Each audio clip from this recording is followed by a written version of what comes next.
Hey there! Welcome to the Flute 360 podcast. I'm Dr. Heidi K. Begay, and I'm a flutist, educator, coach, and podcaster. My God-given mission is to serve you. I am passionate about guiding you, the modern-day flutist, to discover your unique voice on and off the stage. The goal of this podcast is to help you thrive, both as an artist and as a musicpreneur. Go ahead and grab some espresso, your favorite notepad, and let's get to it. Today's episode 193 is titled Conquer Your Unique Path with Kelly Riordan.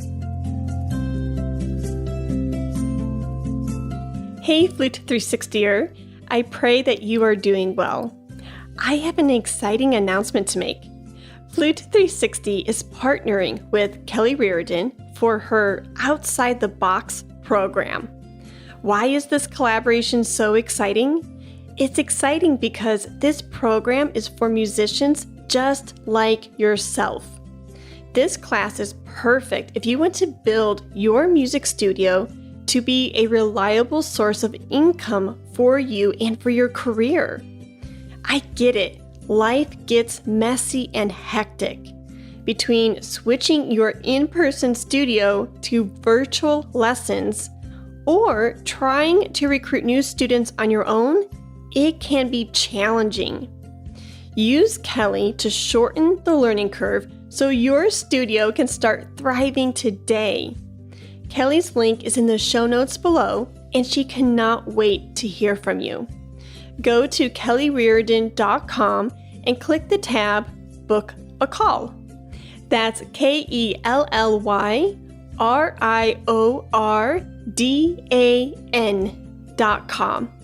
When you do, tell her that Heidi from Flute 360 sent you.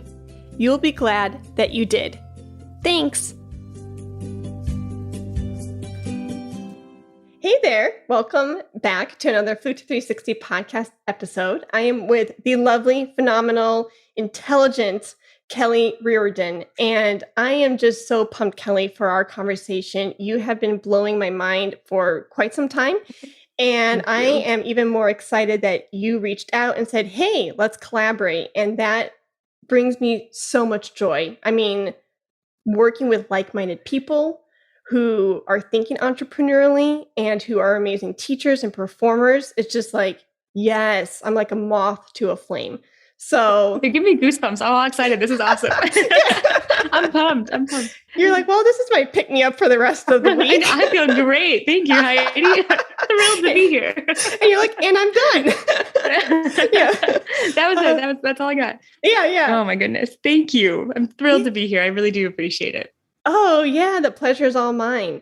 And just to kind of, before you and I hit record, we were talking about pain points that a lot of people are having right now, and people within your niche and my niche. And the thing that we hear a lot of times is people are saying, like, I want to create new opportunities. I want to put myself out there, but I just don't know how. And so this whole series is dedicated to that. Sam and Stephanie have really laid out the groundwork beautifully, saying, notice the breadcrumbs, keep your blinders open, initiate relationships. And now with Kelly and John and Angela and Jared, who you know. I do, yes. We're going to really look into studio building, being a private teacher, or being a songwriter, producer, or being a gigging musician. So it's really exciting because now we get to go down your rabbit hole in your niche and see what you do, how you do it, and how you serve your tribe. So that was a mouthful, but no, it's awesome. It's awesome. Cool. So yeah, I think it's just imperative just to be like, wait, where are we? What are we doing? Right. Just to get on the same page. Absolutely. Well, the interesting thing about teaching in studios in general is that a lot of teachers also do the other things too. It tends to be a consistent, stable income for people that are starting to gig more or are starting to do more production, to looking elsewhere. A studio is I don't want to call it an easy source of revenue, easy thing to build, but it is something where you can have regular monthly ongoing income from a set list of clients that are paying you ongoing. And it's just a little bit more stable for someone who's just starting, or if you've recently relocated. And that's a really helpful piece too. You don't have to have, when I talk to people about a full studio is not a 40-hour a week job. Rarely is it 40 hours a week. I would say most studios that I've been in contact with fall somewhere between 15 to 30 hours a week. Most of them are in like that 20 to 25 hour range. It's a very part-time job. And if you're the business owner, you want to take a gig on Friday night, you want to cancel your lessons, go for it. And you've got that flexibility. Okay. Very cool. So I have a lot of questions for you regarding how to start it and how to maybe grow your studio, things like that. But before we go into or down that rabbit hole, I kind of want to like take a step back with you because you are a musicpreneur and because you are your own music boss. How did you pivot into that role? Absolutely. So my first music business was a studio. I've actually, I think I started teaching when I was 16. Okay. So in high school, I had a couple of students that were in elementary school or middle school that kind of got referred to me through band directors or my own teacher. And, I was an affordable option. Obviously I was only 16, but that was great money for a 16-year-old to be charging, maybe $15 a half an hour. And, I had a lot of flexibility there, which was fantastic. Coming out of my graduate program, I had abandoned the idea of a DMA, at least temporarily. I was in a place where I knew I did not want to continue in school for a variety of reasons. And we had an opportunity to move back and be closer to family. And my first thought was, if I'm going to stay in music, the one thing that I know really well is teaching. I've had students the entire time I've been through school in that area. I have a couple connections. A lot of my connections had retired or, had moved away, and we didn't really move exactly where either of our families are. We kind of settled halfway in between. I had some connections that I thought I could try to figure out how to leverage. But when I was in high school, I worked at the local music store also, and I knew a lot of teachers. So when I was in the process of moving back, we moved from Georgia to Wisconsin, I called a ton of teachers and said, can I pick your brain? Like, I just want to know who would let me take them out to coffee and get information from them about getting really serious. Like, how do I formulate policy and figure out my schedule and everything in a more legitimate way? And in that process, I definitely learned a lot. The other piece of this, which is kind of an interesting aside, I've worked in marketing all the way through my undergrad and my graduate program. I actually worked as a brand ambassador for programs like brands like Red Bull, American Express, Anheuser-Busch, Cadillac. That was what I was doing, like picking up hours on the weekends or in the evenings to do work for them. So I was used to organic marketing. Those were all like sampling, going out and visiting other companies and being a face of a brand. I was really comfortable doing that. So I just applied all the same tactics to my studio, and my goal was to stay in music. So I made it happen. Wow, that is phenomenal. And I think that is so imperative that you mention, hey, a side note, a piece to this puzzle is I had my hand in marketing, and they don't teach you that in music school. No, they don't. I mean, I could get on my soapbox right now and I would never get down. But I mean, kudos for you for noticing that marketing experience was going to serve you later and actually then marrying the two worlds together. That is brilliant. Because I think a lot of times, like myself included, I'm in my 30s and I just was offered to be, it sounds really fancy and it's not, the corporate sponsor associate through a PR company. Now, initially, my initial reaction to my ego is like, but you're a flute teacher and you're a da, right? Because we get so caught up in titles. I'm a performer. Right? And then my husband lovingly said, Heidi, this does not have to mean that you are going to be a PR expert for the rest of your life. It could be just one piece to the puzzle that helps it all come together. What's crazy is I think we all go to school either for education or performance as musicians. There's really two major pathways that we all take at first. And then when you finish that program, you only have the education or the performance piece. Most of us end up phenomenally prepared to go take auditions. Yeah. But there's only so many auditions. I mean, it really is limited. And a lot of people end up either outside of music completely, which may or may not be what they actually wanted, or we end up finding a unique, maybe kind of convoluted way of piecing together a career in music for ourselves. And it isn't just one thing. My initial work with brand ambassador, I took the job because I had someone approach me in public randomly one day and said, would you ever want to work as a brand ambassador for Red Bull? Wow. And I was like, I don't know. And they're like, well, it pays like $12-13 an hour. I was like, well, my job at University Recreation does not pay that. That sounds fantastic. I was like a sophomore in college. I'm like, that sounds wonderful. Sure. I'll apply. I just want flexibility and I want more money. And then it grew from there because brand ambassador work will pay, $20-25 an hour and you can pick it up when you want. So I ended up doing all these marketing campaigns. I never, ever thought I was doing that for my music entrepreneurial mind. I never thought I was building something for myself. I didn't see that for myself. But through those experiences, I learned about web development and SEO. I learned about organic marketing. I learned about testimonials and social proof and what that requirement is, when we're talking to someone and building trust. I didn't have that knowledge from school. I found it somewhat accidentally because I wanted a better paying job in college. Wow. What a blessing. It worked out. It really did. But I can look back on that now and see that when I was in school, I was also getting flack from the music department for having a marketing job. That was weird. Oh my gosh. I wish you could go back to them and say, haha. Well, not a haha, but you know what I mean? Like, it's interesting. Now now a lot of the schools that I'm in contact with, I speak at universities. And schools that I have previously been in contact with are asking for me to come and speak on this because there is an initial recognition now that this is actually a problem in the university system and the conservatory system, is that students don't know how to go be entrepreneurs, which even if a musician's working in music, unless they're working full-time for an orchestra or another music business, most of us are technically sole proprietors. If you're gigging, you're filing a Schedule C, you are your own boss, and they don't know how to run that business themselves. Oh, I couldn't agree more. And a lot of 360 listeners will come to me and they are filing the Schedule Cs. So I say, oh, okay. So what other things are you doing for your business? Are you learning about marketing? Are you learning about, sales, things like that? And they're like, what business are you talking about? I'm like, you have a business. You have a business.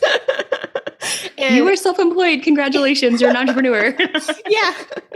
And to see that like aha moment or their eyes light up like, whoa, I'd never thought of that before. It's not really to their fault. We're just not trained to think like that. Right. And I know that, from firsthand experience coming out of school, I'm like, again, going back to titles, I'm a performer, I'm an educator. They don't really like plant that seed early on. But like what you said, things are shifting. And I am so glad that there are some programs out there who are recognizing this and saying, hey, we need to be serving our students in a really good way for the current market. And it's a huge disservice not to be talking about this stuff through the curriculum. It really is. What's crazy too about the program right now that we're looking at, the way that most universities and conservatories are educating students. Some of them, a very, very, very small percentage, will offer something like a music business or music entrepreneurship class. It is a tiny number. There's no textbook for those classes. There's no guidance. It is a professor who may or may not even be a music entrepreneur. They may just be a professor, and they're trying to talk about what it's like to be a music entrepreneur and build a business and build a studio. Some of them don't have private studios or any type of work outside of that. So even if the program's trying really hard to include that, there's still some limitations there where is that person totally qualified and are they really comfortable even teaching that class? Yeah. So it's something that we do need to see change in. And I think that change comes from making those classes non-optional. Like at some point in your undergraduate degree, you need to take a class that talks about music entrepreneurial endeavors and what the options are and how to file your taxes and what that actually looks like. It also needs to be focused on music marketing, because even as a performer, and not just in studios in general, but you have to market yourself. You have to have some kind of notoriety. People don't want to hire you if they don't know who you are. The first rule of marketing is no one can buy from you if they don't know you exist. So you have to get out there and you have to show what you have to offer and talk about it all the time. As performers, we're trained to, even though we get on stage and perform, we also like to be part of an ensemble. We're part of a team. We're not standing out. We, try to diminish that a little bit. Recitals are weird because it's just you, and that's not the norm for most of our performances. So now you're going out on your own, and it has to be you. And you have to kind of toot your own horn. And it's not just based on merit. You actually have to talk about how wonderful you are. And it feels really uncomfortable. And it feels definitely different. I mean, when I started this journey into actually helping studios grow, it was by accident. It just happened when the pandemic shut down everything. I had friends that I was just sharing information with and trying to help them. And a few months later, people were calling me they didn't know. And it was a few more months before my husband looked at me and said, "You have a business. Do you want to start charging for this? Because you're on Zoom calls 20, 30 hours a week." But that process, even starting to talk about the fact that I was doing that was scary. You feel judgment from other performers. Like, if I post that I have a studio, are they going to think that I'm not a good performer because I have to teach? Like, what are other people thinking of me? And I promise you, they don't think about you that often at all. No, they don't. People are usually very busy, and not in a bad way, but they're centered on themselves and their life and what they're doing. Yeah. They really could give a what about what you're doing, Oh yeah. Yeah. Yeah. It's an interesting mindset struggle that what we post on social media, we truly believe impacts everybody else around us. Because we had to get up the guts to make that announcement that I have openings in my studio, or I am looking for gigs, or I have a music business, or I help teachers build a music studio. That first step is terrifying. I hadn't been hot over it for months. I totally was a chicken about it. I was doing it on the side, but I just wasn't proclaiming it publicly. And it, once you do that, you find that you actually get a lot of positive input. People are happy for you. But usually what happens is they scroll by, they're like, "Oh, that's cool." And then they keep scrolling. You're one of 75 other cool announcements that they saw that day. A like is cheap, and they're not thinking about it after it's happened. I love that. A like is cheap. Yeah. Like the lowest effort social media action anyone can take. Oh, shoot. No, I love that. Yeah. Thank you for being so honest. And thank you for saying, hey, these were my struggles. These were my pain points. Because guess what? People are going through this. And a lot of times, because if these conversations aren't mentioned, you, the individual, could really feel alone in the journey. But guess what? The Kellys, the Heidis, the Jareds, I don't want to put any words in Jared's mouth, but at some point, we have felt that too. Absolutely. And you are not alone. Absolutely. Yeah. Absolutely. And I think it's something that, I know I will speak for Jared on this one because I've seen it happen in his own action right now on social media. A lot of us are trying to take action on this and to create communities so that we can talk about the hard stuff. And we're not talking about, the light, easy topics. But, for example, I have a Facebook group that's public. Anyone can join it. And I just post a prompt every single day, a question about teaching, running a business. Today, as it's recording, the question was about, do you have an LLC established for your business? And to see the variety of answers, people are like, "Yep, did that months ago." And some people are like, "No, I'm terrified. What is an LLC? I'm afraid of the government. Why do I do all that?" And you see that variety of information. Those conversations have to happen. If someone's not taking action on something because they're afraid of that step or they're unsure, then we need to have communities where we can openly discuss that and educate each other and share our resources. And I know Jared's doing the same thing for gigging musicians too, and I'm sure he'll talk about that in his episode, but it is so important that we have a place to discuss. It should be happening. I believe, in my soapbox, I think it should be happening earlier. I think it should be happening in universities. Yeah. I also think that it needs to happen ongoing for professionals. There's a lot of communities out there, but it needs to be open, positive conversation, not correcting each other or Mm-hmm. talking down to one another for a question about a situation, a professional life. It just needs to be an open, easy place to converse.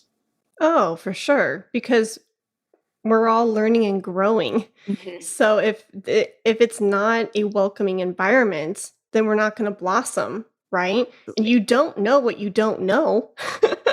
Like if you Yes. don't know how to establish an LLC because nobody really talked about that in school, Mhm. then you shouldn't feel shameful or Right. embarrassed. It's just a fact of life. You don't know. Okay, so what are the resources and what are the steps in order to achieve X goal? Absolutely. Well, and having a community that you can come to and ask those questions, and we'll use the LLC as an example because I think it is something that's scary enough for people. Okay. Um, if you don't know what you're doing with an LLC and you decide to file for an LLC, there are a ton of companies that will take advantage of the fact that you are afraid of it. And Mm, they'll charge you oodles of extra money to file it for you. And mhm.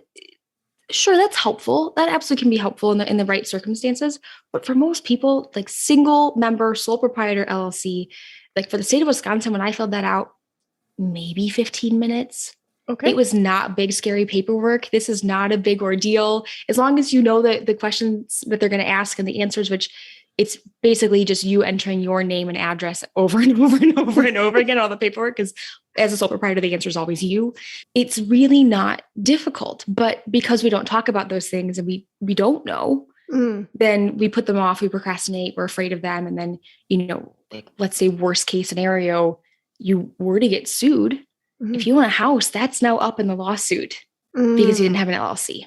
Okay. So it's something that is an easy action, big ramifications if we don't take it, but we Mhm. just don't know. Yeah. Yeah. No, excellent. So kind of pivoting into or off of what you were talking about, like Mhm. your backstory and how you married the marketing element to your playing and teaching element. So now you found your niche. You are really passionate about, I'm sure you're passionate about a lot of things, but the one thing that is very clear to me is helping musicians establish their music studio. Absolutely. Yeah. Absolutely. So with that being said, now you found your niche and you're like, okay, Mhm. this is what I'm going to do. This is how I'm going to serve my people. What is the one, maybe one or a couple you can choose? What is a pain point that you see so often when people are establishing their studio for maybe the first time? So there are three things that I repeat over and over and over again that we need to have a successful studio. The first one's a profitable lesson package. The second is a predictable source of students. And the third is a repeatable enrollment process. Okay. Repeatable enrollment process, to sum that up, it's basically a sales process. You need to know what you're going to say and tell people and in Mm, what order when you get them through the door so that you can come across as confident, set expectations for long-term enrollment, all that good stuff. The profitable lesson package, I'll be honest, most of you that are listening to this are probably undercharging. yep. It's rampant. We have a hard time shooting our own horn and saying we're worth what we are. Mm, Industry standard, if you have an undergraduate degree in music, roughly $1 a minute, no matter where you're located in the country. okay. And talking US dollars for now. So $60 an hour, 30 for 30 minutes, 45 for 45 is a really good place to start. If you have a master's degree, that pushes you again at a baseline towards 70. Anything beyond that, doctoral work, extra performance certificates, we're looking at 80 and above.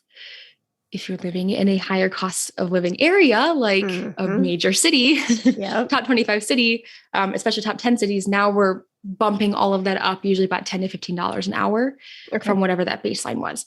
The only exception to that rule would be if you're in a very rural area, meaning you are several hours from a major city, cost of living is very low, then we scale it down a little bit to cost of living.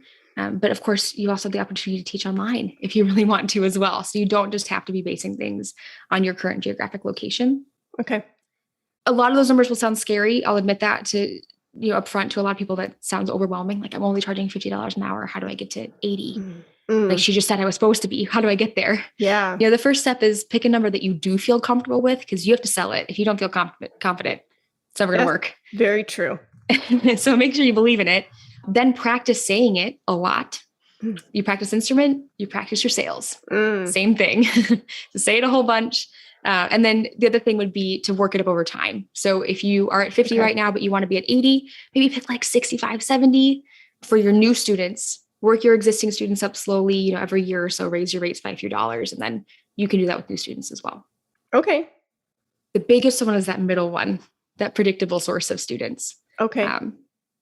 You have to have a little bit of notoriety. And the best way for us to do that is to establish relationships. If you're going to teach locally, go to your local music teachers, your local band directors, and don't just ask for students. I'm going to repeat that again. Okay. Do not send the email where you say, do you have any students for me? Yeah. Because they don't know you, you're a stranger, and it would be super weird for them to just like hand kids over to a stranger via email. But find ways to build relationships, see if there's anything you can do to help them, workshops, whole band teaching of practice techniques or something, and try to build a little relationship there so that you are the referral that they're giving their students. Oh my goodness. Yes. Yes. And yes, I don't know what step it was, but owning your own value. That is something that is humongous. And that's something that my friend Eric Branner and I talked about in episode 182. So if anybody wants more information on that, you can dive into that. But he's a guitar teacher based in Seattle. And at some point he realized, I'm in a top 10 city. It's very expensive to live in Seattle. And at some point, like he's now a CEO of Font and he's, huge. This was many, many years ago. But somebody came to him early on in the same capacity and said, dude, your rates are way too low for your experience and for the fact that you live in Seattle. So when you were talking about that point, I think it was point number 2, it brought up the Eric Branner story to me. So you know what's crazy is I'll tell people that they need to raise their rate and they will fight me. Really? Like people I think it's so uncomfortable. And look, I see this, I recognize this. If this is you and you're stuck, you're not alone in this. I think it gets so uncomfortable and it's so shocking to think like, oh, I really could be charging more. Or maybe there's a little bit of embarrassment, like, oh gosh, I wasn't charging enough. That sometimes like I'll get to these conversations with people and they'll kind of argue it with me. And interesting. It's totally fine. If you're absolutely married to your rate, then stay there. That's fine. But I would encourage you just annually, January 1st is a great time to do it. Announce in the same email that you announce your winter recital, announce your rate increase for January 1st. People will love it. And you just increase that rate, maybe 5 to 10% every year, a few dollars an hour. People will not leave when you change your rate incrementally. Everyone else raises their rates. Every menu at every restaurant changes on a regular basis. You have to raise your rates, especially in this year in particular. The inflation rate is gigantic and you need to be making accommodations for that. Otherwise, you're going to have a hard time paying your own bills as the business owner. Yeah. No, I love this. I was not planning on going down this rabbit hole, but let's go for it. I have this idea and you brought up something and I have a connection. Yeah. So before my DMA, I was teaching 50, 60 students in the DFW area, and I was an independent contractor, meaning I was hired through the different school districts in the area. I won't name names, but they had a set rate. Now, I remember very clearly one school district or multiple school districts when it came to going from like 2009 to 2010, et cetera. The school district would say, okay, hey, band parents, our new rate now for our lesson teachers is going from $18 for a 30-minute lesson to $19 for a 30-minute lesson. I cannot tell you, Kelly, how much havoc literally the parents would just like blow up. They're like, oh my gosh. And it was astounding to me. It was astounding. For like $4 a month. Yeah. This is $4 extra bucks a month. Yep. And the band directors would have to have like a band booster, band parent meeting and explain to them that's one Starbucks Frappuccino drink. Do you know what I mean? Yeah. And so, it just baffles my mind when we talk about owning your value. And even knowing what I know now, having a doctorate and this being like 10 years post, that world in which I lived in, literally like the teachers that were independent contractors through these different districts, most of them had master's and doctoral degrees. And they were teaching for $18 for a 30-minute lesson. I have a few clients that are in that area that are battling this right now. Yeah. It is very unique to the state of Texas. Yeah. This program does not exist in the same capacity almost anywhere else in the country. Interesting. And what it does, and the reason people, I think, get so heated about this is that the teachers there, I think there's a misconception that that's the only way that they will get students. Mm-hmm. So they settle for that. And at the same time, the schools are monopolizing that. And honestly, the band boosters are monopolizing that and setting lower rates because they know they can get away with it because where's the competition? Mm-hmm. I see. So there's other ways around this. First and foremost, you don't have to teach for the band programs if you're in that situation. You can go to the private schools who do not leverage the same process. The second thing is that if, just say theoretically, tomorrow, all of the flute teachers in the state of Texas unionized and said, well, we aren't working for this much money. And if you can't pay us more, then you're going to end up with people that are freshmen, in their freshman year of undergrad, and that's all you got. Yeah.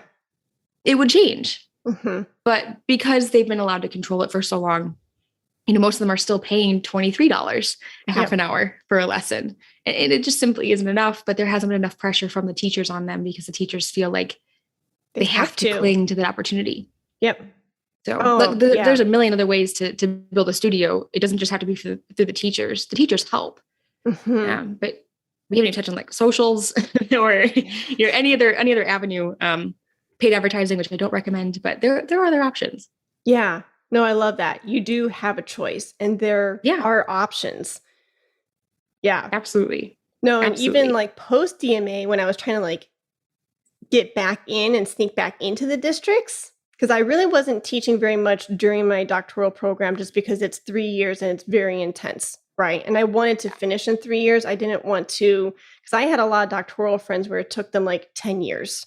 Because that's the they time stayed frame. ABD for a long time. Yeah. And I was like, I don't want to do that. So even post DMA, when I was trying to sneak back into the school districts, I taught for a while and, I felt like I didn't have an option and I had to go back to the school district's rates. Right. And it ate me to my core. I was just like, this feels really wrong. I worked hard on a terminal degree and now I'm coming back to a rate that I was at when I had my master's degree. Like you don't put yourself through a program like that in order to get paid the same, Yeah. And so long story short, I said, you know what, I'm going to wear my own CEO cap. I'm going to be, sitting in the driver's seat. I get to determine my rates and stuff like that. Even then, I was still clinging on to this $20 for a 30-minute lesson rate, like hardcore. And my career coach was like, so how many students do you have? And because we were thinking creatively of how to open up different streams of income for my business.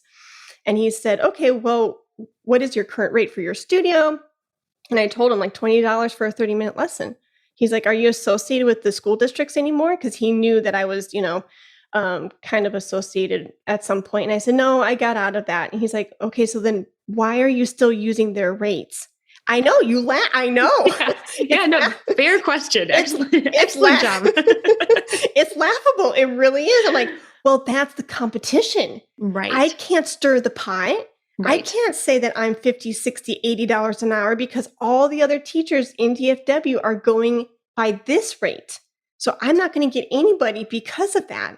And he's like, here's the crazy thing too. People will say, well, I keep my rates low to attract more students. Yeah. Well, is it working? Do you have a full studio? No? Then maybe we should try something else. That's number one. Number two, there is Walmart for groceries and there's Whole Foods for groceries. Whole Foods is not trying to convince Walmart customers to come exclusively shop at Whole Foods. Bingo. Okay, those are very, very different niches that we're working with. However, Whole Foods is trying to target the people that shop occasionally at Whole Foods and convert them to now become full-time grocery shoppers there. So in your studio, do you want to be a Walmart or a Whole Foods? Do you want to offer a premium service? Or do you want to have to take on 60, 70 students to have a livable income because your rate is so low? Yeah. The alternative is work 20 hours a week, not 35, 40, have really dedicated students that want to be there. They are committed. They're willing to pay a higher rate. They tend to practice more because they're paying you more and they want to get that value. Yeah. And then the other piece of this too is they stay longer because this is a budget that they are comfortable with and they're willing to put in. I'm not saying that we need to gatekeep music education by raising rates to the point that people can't afford it. That is not where I'm going with this. There are always teachers that will serve at a lower rate. That's fine. There also are a lot of opportunities for us when you're actually making a livable wage and you can pay your rent every month and you're not stressed and you actually have a savings account as an independent contractor, Schedule C, sole proprietor, which is very exciting. When you're in that position, now we start taking on the students at a pro bono or a decreased rate on scholarship because we want to, and they fill our cup and it's something that we're enjoying and we like those students. Make sure you are taking care of first. Otherwise, you can't be a good teacher for those students if you're stressed all the time. I couldn't agree more. Yeah. And the end of the story was he's like, yeah, with you living in Dallas, which is a top 10 city, and you guys can't see this, but Kelly's like shaking her head up and down. Yes. She's like, yes, high preach cost of living, it. please charge a higher rate.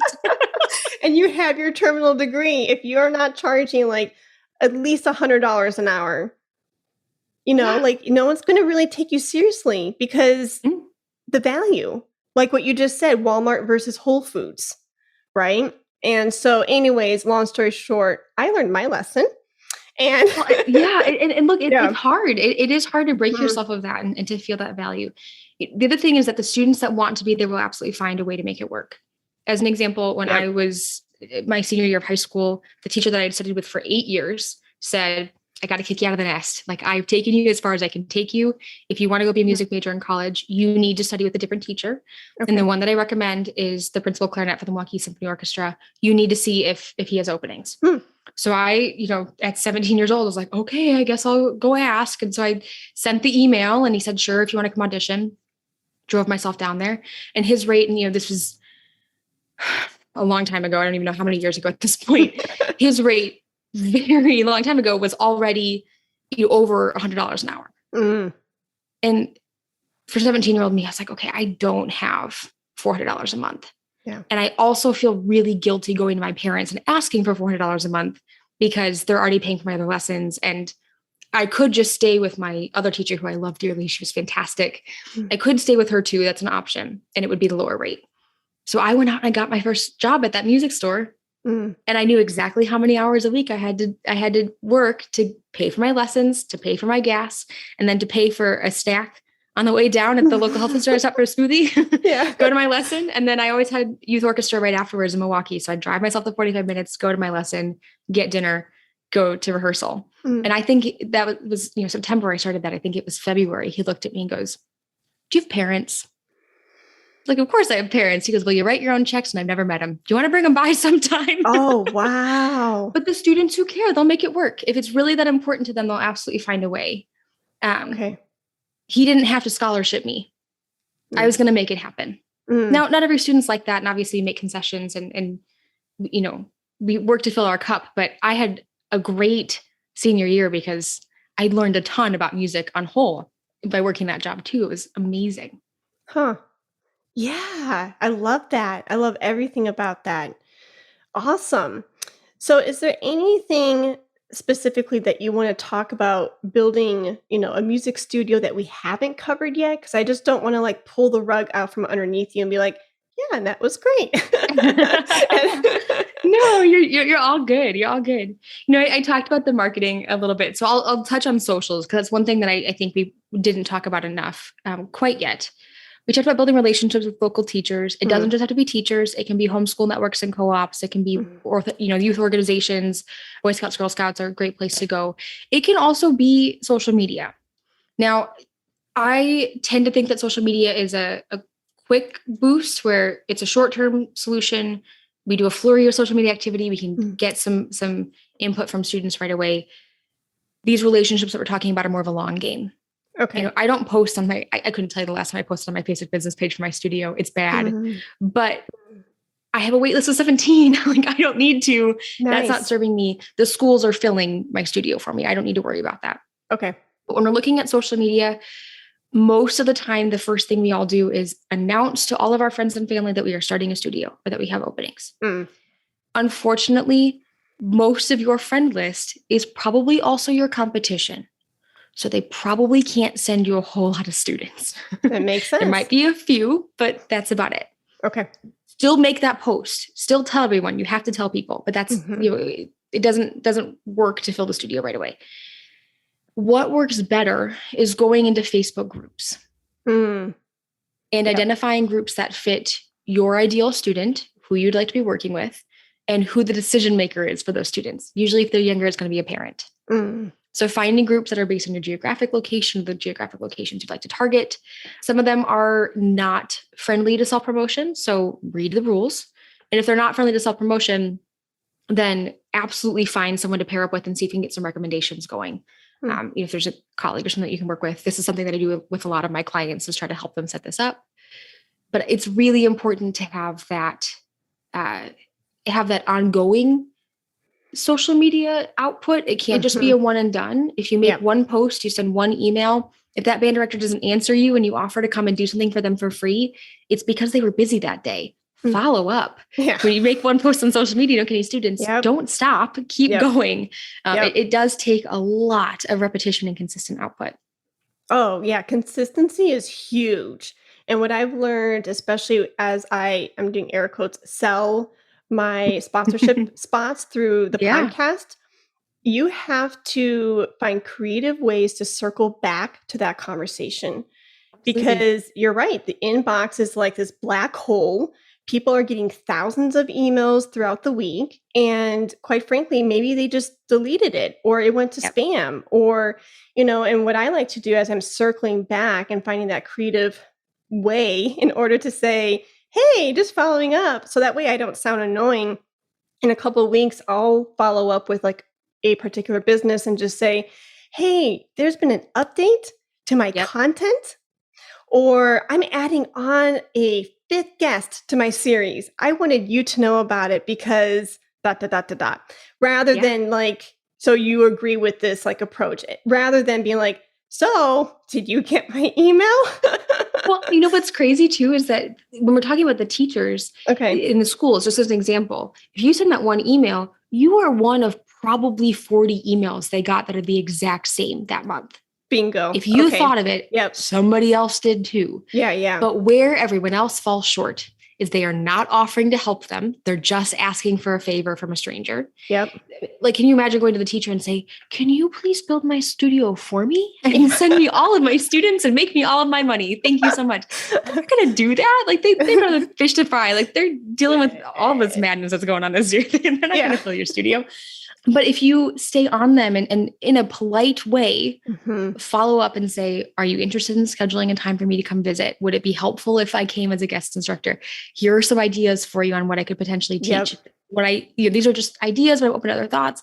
The more you open that conversation, you're not annoying them. If you were annoying them, they would tell you. They'll just respond. I've gotten those emails too, where it's just no. That's the whole email is no. I've gotten those too.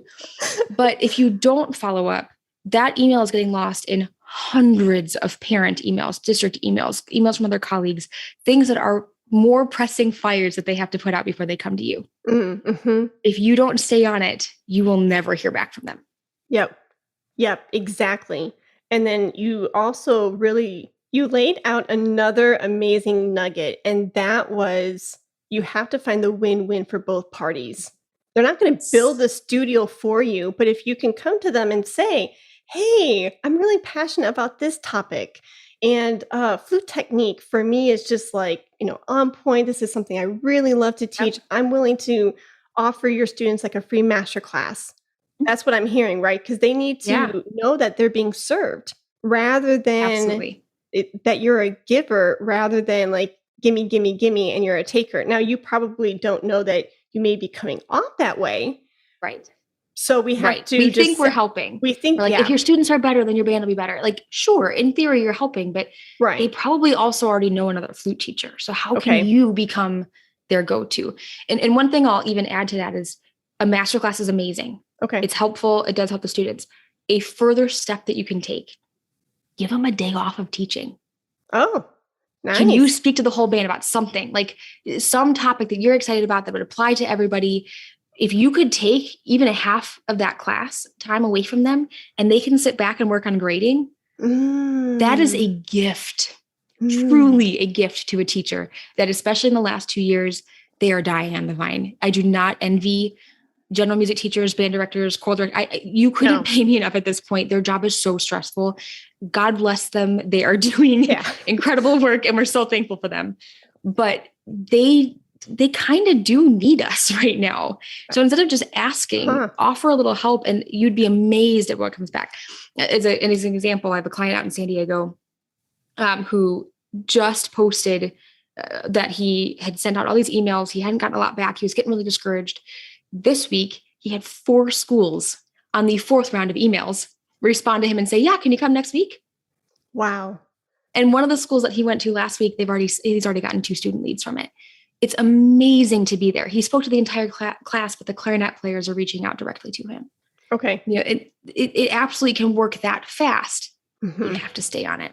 Okay. Yeah. This also goes, and as a quick aside, this also goes for students. If someone contacts you and they're not emailing you back, don't leave them alone. They'll tell you if they're not interested. If they weren't interested, they would ask for you to stop emailing them. Oh. You have to follow up. On average, for a high ticket sale, it takes about 12. An average, this is any industry. This is not just music. Yeah. For a high ticket sale, it takes an average of 12 contacts with a person to actually sell your product or service. When we're talking about lessons, if you're charging, $200 a month for lessons, you're a high ticket sale. That's $2,400 a year. Yeah. That is a high ticket process. Yeah. It's going to take a lot of contacts. People rarely just decide on their first email to buy from you. So stay on it. Okay. Yeah. I love that. And I think a lot of times, and I don't want to, just from conversations that I've had with other music friends and colleagues, I think we don't do that. Oh, and I don't want to assume, because assumption can be dangerous. I don't think a lot of us don't do that because we don't want to come off as being annoying or being disrespectful in any way, right? These are things that are inside of our head. But what you're saying is in reality, people are busy. They didn't see it. They're really considering it. And until you get that, no, please go away, unsubscribe, then you don't have your answer necessarily, right? Yeah. And look, I have found that when it comes to an email inbox, I, at this point in time, consider myself a unicorn. After talking to a lot of people, where everything that I have handled is marked as read. The things that I still have to handle, even if I've answered them, but I got to come back to them, those are the ones that are marked as unread. I essentially use it as a to-do list. Most people, when they see an email, they open it and then they set their phone down and they go deal with whatever else they were dealing with. Your email came in the middle of dinner and they're like, oh yeah, I really got to get back to that flute teacher. And they go back to cooking dinner. And by the next morning, it's gone. And they forgot to mark it as unread, or even if they did, do one of 6,000 unread emails in their inbox, and it falls by the wayside. They're not doing it maliciously, and they're not doing it because they don't want your service. They're also not doing it because they're annoyed by you. Okay. In this modern age of all the technology, everything is instant gratification. So if someone doesn't have an answer for you at this exact moment, what their day and time availability is, they just don't answer you because they don't know right now. Okay. And then everything else that is bombarding them constantly on their to-do list overwhelms them. And this isn't a priority. Their priorities are, especially when we're talking about parents, getting their kids to school, feeding them, making sure they're getting good grades, driving them to soccer practice. The list goes on and on and on. Yeah. Signing up for another activity easily gets left behind. So until they ask you to stop, I'm not saying email them like every 3 days or anything like that. Right. But just keep checking in periodically. Keep a lead list. Mine is color coded because I think it's easier. So it turns red when it's been a while. Yeah. I've got it all set up automatically. So we talk about, you said, thank God my husband's the audio engineer. Thank God my husband knows how to use Excel, because that's all color coded for me. But when it's been a while, I know to go back to them and reach back out and just say, hey, I have a few additional openings. I just want to reach out and let you know that with the schedule change, I do have some times that could be available. Are you still interested in lessons? Okay. And the other final tidbit I'll add to that, make sure you also always ask a question at the end of your emails that warrants a response. Don't make it rhetorical. Don't say, just let me know, because then they're not going to answer. You didn't ask them anything. Mm-hmm. Yeah. No, that makes perfect sense. Yeah. Oh my goodness, Kelly, you have been so giving and generous of your knowledge and your time. And we thank you for that. Absolutely. I just love that you're just like this amazing like package. I mean, you just are so kind and warm and an expert in your field, and you're generous. And it's just like, oh my gosh, like Thank you. I appreciate that. I really do. yeah, you blow my mind. So if anybody is listening to this and they're like, oh my goodness, I need to reach out to Kelly. I really need to amp up my studio building skills. What's the next step for them? Yeah. So what you can do is you can go to my website. It's just kellyriordan.com. Riordan's a weird spelling. It's Riordan. But kellyriordan.com. I have a little button there where you can chat with me, and I've got a little video that will interact with you. Give me some details on your studio, and we can absolutely find a time to chat. Even if you're not sure if you want a studio, or you're thinking, well, I could maybe try to apply some of these things. If you want more specific recommendations for your situation, there's no pressure here. If you don't think you want my help, but you might just want to ask a couple of questions, absolutely send me a message or an email or reach out on my website. I'm so happy to help and just answer questions as much as I can. Awesome. Thank you for that. And I will make sure I put your links in the show notes below. So y'all, if you're not subscribed to Flute 360, those show notes aren't being seen. So make sure you hit subscribe so that way the show notes pop up. So that way you can be in contact with Kelly, and that way you have all the latest podcast content and updates. So thank you again, Kelly, for everything. And we will be in touch very soon. Thank you very much. Hey, Flute 360er. Thank you so much for tuning into the Flute 360 podcast. Please go ahead and follow me through the different social media platforms. This way, you don't miss out on any podcast news and or updates. My social media handle is at Heidi K. Begay via Instagram, LinkedIn, Twitter, and Facebook. I cannot wait to start a new conversation with you today. Lastly, Flute 360 has a YouTube channel. Go to YouTube and check out Heidi K. Begay's YouTube channel. This way, you can see myself and my guests in action. Take care. Let's talk about flute.